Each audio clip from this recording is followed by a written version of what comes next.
Good afternoon, everyone.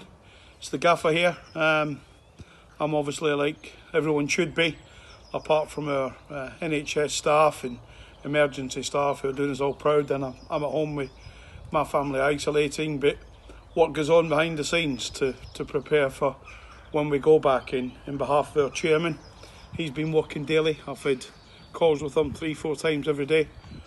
To our chief executive, Tom Lawrence, who's got the likes of Kelly Deerham and Gwen Pointer in the office, and of course Lisa Darren, the head teacher at the Gills School, who's doing us all proud, even 1-to-1 and 2v2 teaching and making sure these kids are well looked after. To thank you, Lisa, and the rest of the staff at the school. But on to a few questions. Going to do it in 3 lots this afternoon for you, then finish up with a little message.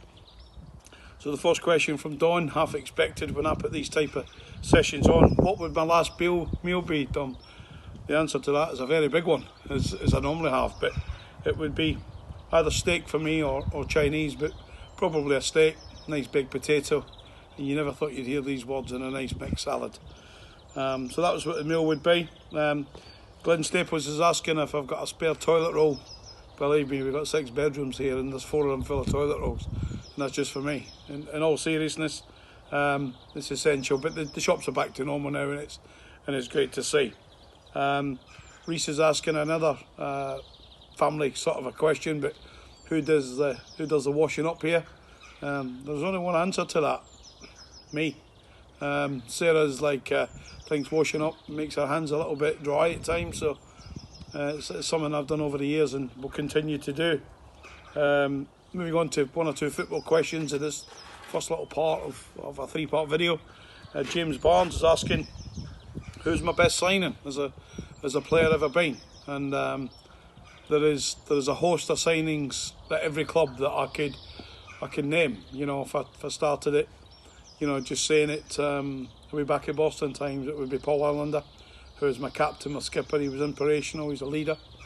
If you move on to my times at Crawley, that'd be a little bit more difficult. Was it Matt Tubbs who scored 1,000,000 goals? Or would it be Danny Billman, who's still playing and getting man of the match performances? Or would it be Sergio Torres, who gave us some of the best times in our lives and helped us end up at that wonderful day at Old Trafford with Crawley? Would it be moving up to Rotherham? Would it be, Alec Ravel? Of course, these 2 goals at Wembley will never be forgotten. Would it be James Taverner, who I speak to now, who's still to this day, he's the captain of, dare I say it, Glasgow Rangers? Would it be likes of Lee Frecklington? Would it be Arneson and Morgan? Would it be Adam Collin? I'm missing people out here that would be undeserving. Go down up to Leeds United. Would it be, not signings but players I worked with? Would it be Saul Bamba, Chris Wood, Charlie Wood, Lewis Cook, Alex Mowat, Calvin Phillips? Absolutely stunning he is in this last 2 years, stunning. You move down the road, you end up at Mansfield. Would it be Alex McDonald?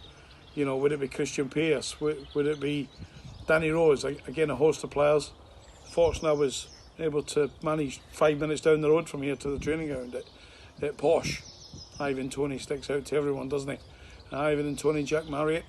What a combination that would be. Ivan Toney, I helped bring to the football club, but some wonderful players. And we move on to the Gills, some absolute wonderful players. My first signing at the football club, Conor Ogilvie, an outstanding player.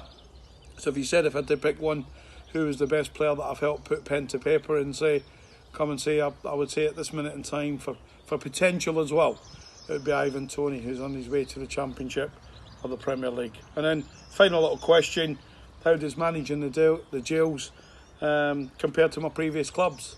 That was from Harry Murphy, that question.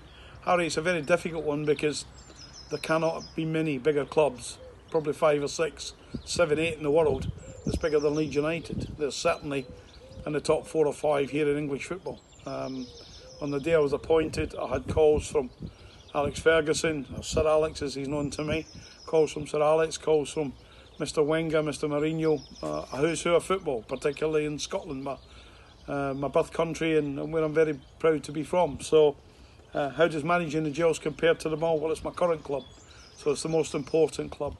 I moved into the town back last June when I accepted the role from the chairman, and I've loved every minute. And the reason I've loved it more than most is the people have treated me as one of their own, and I've quickly realised that the Gillingham people, the same as the Glasgow people. Say it as it is, salt of the earth. Give you a chance, give you an opportunity. And that's what they do if you get a job in Govan. If you get a job in the shipyards in Glasgow, they don't know where you're from, who you're about. Then they treat you as one of their own till you should be different. So at this minute in time, I'd say that it's very different managing every club, but I'm very, very proud to be manager of the Gills.